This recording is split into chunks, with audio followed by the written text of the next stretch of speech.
Hi friends, welcome back to మన channel. పిల్లలు కూడా వాడిని చూస్తే గుర్తుపడతామన్నారు, కానీ మొహం మాత్రం కనిపించట్లేదు కదండి అని చెప్పేసి వసు అంటుండగా, ఐస్ క్రీమ్ పార్లర్ ఉన్నా కూడా అతను ఇక వాడిని చూసి గుర్తుపడతాను కూడా చెప్పాడు వసు అని చెప్పేసి అభి అంటాడు. ఏమండి, బైక్ నెంబర్ చూడండి అని చెప్పేసి వసు అంటుండగా, నేను కూడా అదే చూస్తున్నాను వసు గారు అని చెప్పేసి అభి అంటుండగా, ఆ బైక్ నెంబర్ తీసుకెళ్ళి ఆర్టీ ఆఫీస్లో ఎంక్వైరీ చేస్తే ఇక వాడెవడో కనిపెడతాడు అని చెప్పేసి భాస్కర్ అంటాడు. అవునబ్బి, వాణ్ణి పట్టుకో అబ్బి అని చెప్పేసి జయంతి అంటుండగా, వాని వెనకాల నడిపిస్తున్న వాణ్ణి పట్టుకొని అతన్ని జైలు వేయించాలబ్బి అని చెప్పేసి పావని అంటుంది. మాటలంటే వింటూ సుమంగలి నిజంగా హారికనే ఉందా? అసలు నందిని కదా టార్గెట్ చేసింది, మరి బన్నీని ఎందుకు యాక్సిడెంట్ చేసిందని చెప్పేసి సుమంగలి ఆలోచిస్తూ ఉంటుంది. నీ వెనకాల ఎవరున్నా ఎంతటి వాళ్ళైనా సరే వదినా, వదిలిపెట్టని వదినా, జైలుకు పంపిస్తానని చెప్పేసి అభి అంటాడు. ఫినిష్ చేస్తానని చెప్పేసి అభి అంటుండగా సుమంగలి మాటలు విని కంగారు పడుతూ, హారిక అయితే దాన్ని ఎలాగైనా చంపేస్తాడు, తొందరగా దాన్ని కోలుకోమని ఫోన్ చేసి చెప్పాలని చెప్పేసి సుమంగలి కంగారు పడుతుంది. బన్నీ వెనకాలండి ఇదంతా చేయించింది ఎవరు అని చెప్పేసి వసుంధర ఆలోచిస్తుండగా, ఈలోపు మాత్రం శ్యామల హారికని కలిసి, నువ్వు చెప్పినట్టుగానే ఇంటికి వెళ్ళొచ్చాను, అందరూ చాలా రిసీవ్ చేసుకున్నారు అని చెప్పేసి శ్యామల హారికకు చెప్తుంది. వాళ్ళు తేనె పూసిన కత్తులు మేడం, వాళ్ళ మాటలు మాత్రం తీయగా ఉంటాయి, కానీ వాళ్ళ చేతులు మాత్రం కత్తుల్లాగా మన శరీరాన్ని చిత్రవద చేస్తని చెప్పేసి హారిక అంటుండగా, వాళ్ళు తేనె పూసిన కత్తులు అయితే నేను విషం పూసిన కత్తిని, నేను తలుచుకుంటే వాళ్ళందరినీ చంపేయగలను అని చెప్పేసి శ్యామల అంటుంది. వెంటనే ఆ పని చేయండి మేడం, ఇక నా పగ చల్లారినట్టుంటుందని చెప్పేసి హారిక అంటుండగా, బన్నీ రావాలి, తర్వాత ఆస్తి నాకు రావాలంటే ఆ తర్వాత నీ పగ తీర్చుకోవచ్చు అని చెప్పేసి శ్యామల అంటుండగా, అంటే మేడం నా పగకు మీరు హెల్ప్ చేయరా అని చెప్పేసి హారిక అడుగుతుంది. ముందు నాకైతే నువ్వు హెల్ప్ చేయి, తర్వాత నీకు చేస్తానని చెప్పేసి శ్యామల అంటుండగా, ఈ లోపు మాత్రం హారికకు సుమంగలి ఫోన్ చేస్తుంది.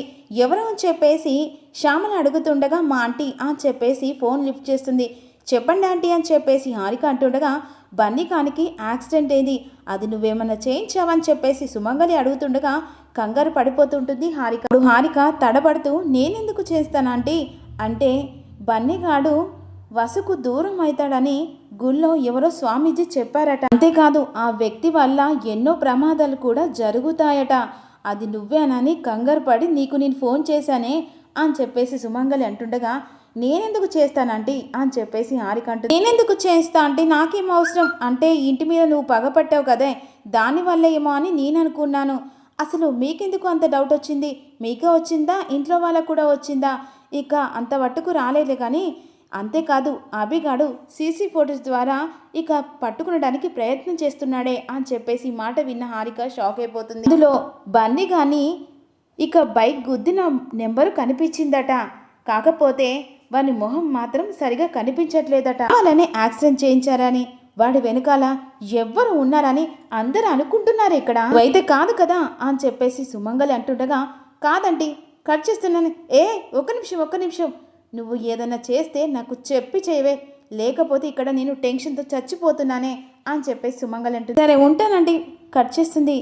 ఏమైంది హారిక, నేను చెప్పాను కదా ఇక బన్నీ బావ వసు అక్క ఆవలిస్తే పేగు లెక్క పెడతారని, ఇప్పుడు ఏం లెక్క పెట్టాడు, ఏం లేదు, ఇప్పుడు బన్నీ కానీ గుద్దిన ఆ ప్లేస్లో సీసీ కెమెరా తీసుకొచ్చిండట, అందులో మనవాడి బైక్ నెంబరు కనిపించిందట అని చెప్పేసి హారిక చెప్పిన మాటలు విని శ్యామల షాక్ అయిపోతుంది. వాళ్ళు అంత ఫాస్ట్గా ఉన్నారా అని చెప్పేసి శ్యామల అంటుండగా, ఇక బన్నీ అంటే ప్రాణం, అలాంటిది బన్నీకి ఏమన్నా అయితే వాళ్ళు ఊరుకోరు, వాడిని యాక్సిడెంట్ చేయించారు, వాళ్ళు ఊరుకుంటారా అని చెప్పేసి హారిక అంటుండగా, మనం దొరకం కదా, వాళ్ళు తీగ పట్టుకుంటే డొంకంట కదిలిచ్చే రకాలు మేడం, నిజం తెలుసుకొని ఇక్కడి దాకా వచ్చేస్తారు మేడం, అంత ఈజీ కాదు, వాళ్ళు వెతికే లోపే నేను బన్నీగాడికి దగ్గరే వాడిని ఇక్కడికి తీసుకొస్తాను, నువ్వు తీసుకొచ్చే లోపు వాళ్ళు ఆల్రెడీ నిజాలు తెలుసుకొని ఇక్కడికి వస్తారు మేడం, నిన్ను వాళ్ళు చాలా భయపెట్టినట్టున్నారు, కాకపోతే నువ్వు ఉన్నది నా దగ్గర అని మర్చిపోకు, ఎందుకంటే నన్ను టచ్ చేయడం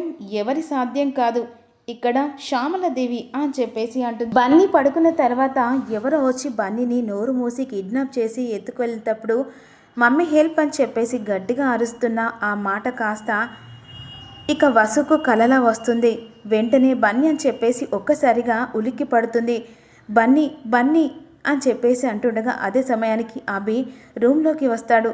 ఏమండి, బన్నీని ఎవరు ఎత్తుకెళ్తున్నారు, కాపాడదాం పదండి అని చెప్పేసి అంటుండగా రిలాక్స్ రిలాక్స్, బన్నీని ఎవరు ఎత్తుకెళ్ళలేదు, నువ్వు కలగన్నావు వసుగారు అని చెప్పేసి అభి అంటాడు. లేదండి, నా కళ్ళ ముంగటే బన్నీని కిడ్నాప్ చేసి తీసుకెళ్తున్నా, ప్లీజ్ కాపాడండి పదండి అని చెప్పేసి అంటుండగా సరే ఒక్కసారి నాతో రండి అని చెప్పేసి బన్నీ రూమ్లోకి తీసుకొచ్చేసరికి బన్నీ నిద్రపోతుండగా అప్పుడు చూసిన కాస్త రిలాక్స్ అయిపోతుంది. వెంటనే బన్నీ దగ్గరకు వచ్చి ఇక ముద్దు పెడుతుంది.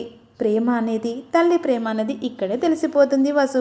బన్నీకి ఏం కాలేదండి, ఇక వాడు క్షేమంగా ఉన్నారు. సరే బన్నీ పడుకున్నారు, మనం వెళ్దాం పదండి అని చెప్పేసి అభి అంటాడు. రూమ్ దగ్గరకు వచ్చిన తర్వాత అలా భయపడుతూ నా మనసు ఏదో కీడు శంకిస్తుందండి, స్వామీజీ చెప్పింది ఒక్కొక్కటి జరిగిపోతుంది, ఆ నుంచెలి బన్నీని ఎవరో దూరం చేసినట్టుగా అనిపిస్తుంది అని చెప్పేసి ఏడుస్తున్న వసుకి నేనున్నంతసేపు బన్నీని నీకు ఎవరు దూరం చేయలేదు, నేను కాపాడుతాను, బన్నీ లేకపోతే నేను బ్రతకలేనండి అని చెప్పేసి వసు అంటుంది. నీకు ఏం కాకుండా చూసుకుంటాను వసు గారు, ప్రామిస్ అని చెప్పేసి అంటుండగా నాకు భయం వేస్తుందండి, అసలు ఈ కళ ఎందుకు వచ్చిందో అర్థం కావట్లేదు అని చెప్పేసి వసు కంగారు పడిపోతూ ఉంటుంది. అసలు బన్నీని దూరం చేయడానికి ఎవరు ప్రయత్నిస్తున్నారో అర్థం కావట్లేదని చెప్పేసి వసు అంటుండగా ఇక బన్నీకి ఏం కాదండి, బన్నీ ప్రాణాలకి నా ప్రాణం అడ్డేసైనా సరే బన్నీని కాపాడుతానండి అని చెప్పేసి అభి అంటాడు. శ్యామల స్కెచ్ చేస్తుంది. ఏంటి మేడం ఇది అని చెప్పేసి హారిక అంటుండగా దిస్ ఇస్ అభి ఫ్యామిలీ, ఇందులోనే బన్నీ ఉన్నాడు, ఈ ఫ్యామిలీ నుంచి బన్నీని మన దగ్గరికి తెచ్చుకోవాలి. జరగదు మేడం, ఎందుకంటే బన్నీనే కాదు ఆ ఇంట్లో ఎవరిని కూడా బయటికి లాగలేం, అందరూ ఒకే మాట మీద కలిసికట్టుగా ఉంటారు అని చెప్పేసి హారిక అంటూ ఎన్నాళ్ళు ఉంటారు, ఎప్పుడో ఒకసారి విడిపోవాలి కదా అని చెప్పేసి ఇక శ్యామల అంటుండగా ఆ ఫ్యామిలీ విడిపోకుండా కంచుకట్టల అభి బావ వసు అక్క కాపలా ఉంటారు అని చెప్పేసి హారిక అంటుంది. అసలు ఏం చేయబోతున్నాను మేడం అని చెప్పేసి అంటుండగా ఇక వాళ్ళ మధ్య గొడవ పెడతాను, ఫస్ట్ అభి భాస్కర్ ఇక అఖిల్ మధ్యలో ముగ్గురు అన్నదమ్ముల మధ్యలో డిప్పు వేసానంటూ బగ్గున అంటుకుంటుంది. ఆ కుటుంబాన్ని చెల్ల చెదురు చేస్తాను, ఇక ఆర్థికరమైన ఆ సంస్కృతి ఈవెంట్ని చెల్ల చెదురు చేసి అందరినీ రోడ్డుకి ఇస్తాను, ఇక వాళ్ళకి సాయం చేసే వంకతో బన్నీని దత్తతగా అడుగుతా, వచ్చినట్టు ఒప్పుకుంటారు, ఐడియా బాగుంది కానీ మీరు బన్నీ కోసం ఇంత చేయాలి మేడం అని చెప్పేసి హారిక అంటుంది. ఇది ఊరికే రాదు, ఎందుకంటే బన్నీని ఇచ్చేయమంటే ఆ ఫ్యామిలీ ఇచ్చేస్తుందా, ఇక నా భర్త బన్నీ మీద పేరుతోని ఆస్తి ఉంది, అందుకే ఆ బన్నీ నా దగ్గరికి రావాలంటే ఆస్తి నా చేతి పడాలంటే ఆ బన్నీ నా దగ్గరికి రావాలి, వసు సంతకం పెట్టాలి, ఊరికి అడిగితే సంతకం పెడుతుందా, అందుకే ఆ ఫ్యామిలీ రెక్కల్ని కత్తిరించి నాకు కావలసింది నేను అడుగుతాను. ఇవన్నీ అయ్యేసరికి టైం పడుతుంది కదా మేడం, పడుతుంది, ఓపిగ్గా ఒక్కొక్కటి చేసుకుంటూ వెళ్ళాలి, అంతలోపు మీ ప్లాన్ని వాళ్ళు పసిగట్టరా మేడం అని నేను దొరకకుండా నేను వాళ్ళ పక్కనే ఉంటూ వాళ్ళను దెబ్బ కొడతాను అని చెప్పేసి శ్యామల అంటుండగా రిస్క్ అవుతుందేమో మేడం, నీ చేయాలంటే రిస్క్ తప్పదు, అయినా నీకు చెప్పాను కదా మేడం, అభిబావను వసు అక్కను నాశనం చేయడానికే ఇక మీతో నేను చేయలు కలిపిందని ఈ రూపంలో నాకు దొరికింది అని చెప్పేసి హారిక అంటుండగా అందుకే కదా నిన్ను పార్ట్నర్గా చేసుకుంది, మన ఇద్దరి రూపంలో ఆ కుటుంబాన్ని చావు దెబ్బ కొడదాం అని చెప్పేసి శ్యామల అంటుండగా థ్యాంక్ యూ మేడం అని చెప్పేసి హారిక అంటుంది. ఈ ప్లాన్ ఎక్కడి నుంచో స్టార్ట్ అవుతుంది, ఆల్రెడీ ఒక ప్లాన్ స్టార్ట్ అయింది, బన్నీకి యాక్సిడెంట్ చేసి బన్నీకి దగ్గరయ్యాను, ఇప్పుడు అదే ఫ్యామిలీలో ఒకరిని దూరం చేయాలి, చేసిన తర్వాత సంస్కృతి ఈవెంట్ని నాశనం చేయాలి, 1 by 1 అన్నీ చేసేసుకుంటూ వెళ్దాం, డన్ మేడం నేను రెడీ అని చెప్పేసి హారిక అంటుంది. బన్నీతో కూర్చొని వసు మాట్లాడుతుండగా ఈలోపు అనుకీర్తులు వస్తారు, ఇవాళ హాలిడే ఇక ఆడుకోవాలి, జడవై మమ్మీ అని చెప్పేసి అంటుండగా నాకు ఫస్ట్ అని చెప్పేసి గొడవ పడుతుండగా గొడవ పడకండి, మమ్మీకి ఒకరు నేను ఒకరుగా అని చెప్పేసి బన్నీ వసు ఇద్దరు పిల్లలకి జడ వేస్తూ ఉంటారు. లోపు అభి వచ్చి వాళ్ళను అలాగే చూస్తూ బాగుంది, అమ్మ ఒకరికి అన్నయ్యకి ఒకరికి జడలు వేశారని చెప్పేసి అభి అంటే ఇద్దరి మధ్య గొడవ రాకూడదని మమ్మీ నేను ఇద్దరం షేర్ చేసుకొని జడ వేశాం డాడీ, వెరీ గుడ్ బన్నీ, నీ అండర్స్టాండ్ బాగా నచ్చింది అని చెప్పేసి అభి అంట. డాడీ నేను వేసిన జడ బాగుందా మమ్మీ వేసిన జడ బాగుందా అని చెప్పేసి బన్నీ అభిని అడుగుతుండగా నువ్వు వేసిన జడ బాగుంది బన్నీ అని చెప్పేసి అభి అంటే నా జడ బాగలేదా డాడీ? బాగుంది కానీ మీ మమ్మీ కంటే ఇక బన్నీ బాగేశాడు అని చెప్పేసి అంటుండగా, లేదు డాడీ నాకంటే మమ్మీ బాగేసిందని చెప్పేసి బన్నీ అంటాడు. నీ ఆడుకుందాం బాధ అని చెప్పేసి అంటుండగా పిల్లలు వెళ్ళిన తర్వాత నేను వేసిన జడకు వంకలు పెడుతున్నాను. జడ వేయడం అది హార్ట్ అండి, మీకొచ్చా? ఏ జడ వేయాలా ఏంటి అనడం కాదు, నాతో సూపర్ అనిపించండి. కూర్చోండి వసు గారు. వాళ్ళు జడ అని సాంగ్ వస్తూ అలా వసుకి అభి జడ వేస్తూ ఉంటాడు ప్రేమతో. జడ వేసిన తర్వాత ఎలా ఉంది మేడం? చాలా బాగుంది. అచ్చం జానకి రామయ్య మనవరాలు మైథిలి జడలాగా ఉంది. పిల్లలందరూ కలిసి స్కూల్కి వెళ్ళడానికి బుక్స్ సర్దుకుంటుండగా ఈలోపు దమైంది, అరే కిట్టు బయట నుంచి నీకు ఇక ఫుడ్ తెప్పించాను, మైసూర్ బొండాలు, స్కూల్కి వెళ్ళినాక తినే అని చెప్పేసి అంటుండగా, అలాగే అమ్మాయి బయట నుంచి ఫుడ్ ఎందుకు దమైంది, ఇంట్లో టిఫిన్ చేశారు కదా అని చెప్పేసి భాస్కర్ అంటాడు. ఇంట్లో చేసిన ఇడ్లు మీ అల్లుడికి నచ్చవులే అన్నయ్య, వానికి ఇష్టమైన పెడితేనే తింటాడు. కిచెన్లో ఉన్న పావని వాసు ఇక ఈ విధంగా అనుకుంటారు.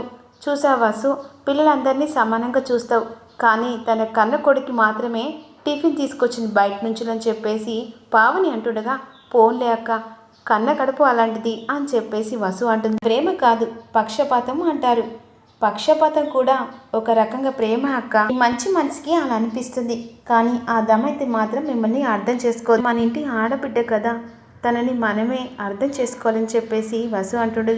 ఈలోపు హాయిగా బెడ్రూమ్ నుంచి బయటికి వస్తాడు అఖిల్. గుడ్ మార్నింగ్ బావ అని చెప్పేసి నందిని అంటుండగా, గుడ్ మార్నింగ్ నందిని, ఈరోజు లేవగానే నువ్వు నా మొహమే చూసావు బావా, మంచి కాఫీ ఇస్తావా నందిని అని చెప్పేసి అంటుండగా దమైంత వస్తుంది. తనని ఎందుకు అడుగుతున్నావురా తమ్ముడు, నన్ను కానీ శివాని కానీ అడుగు. ఓసే శివాని, శివాని ఏంటమ్మా మీ మామయ్యకి మంచి కాఫీ తీసుకొని రావే.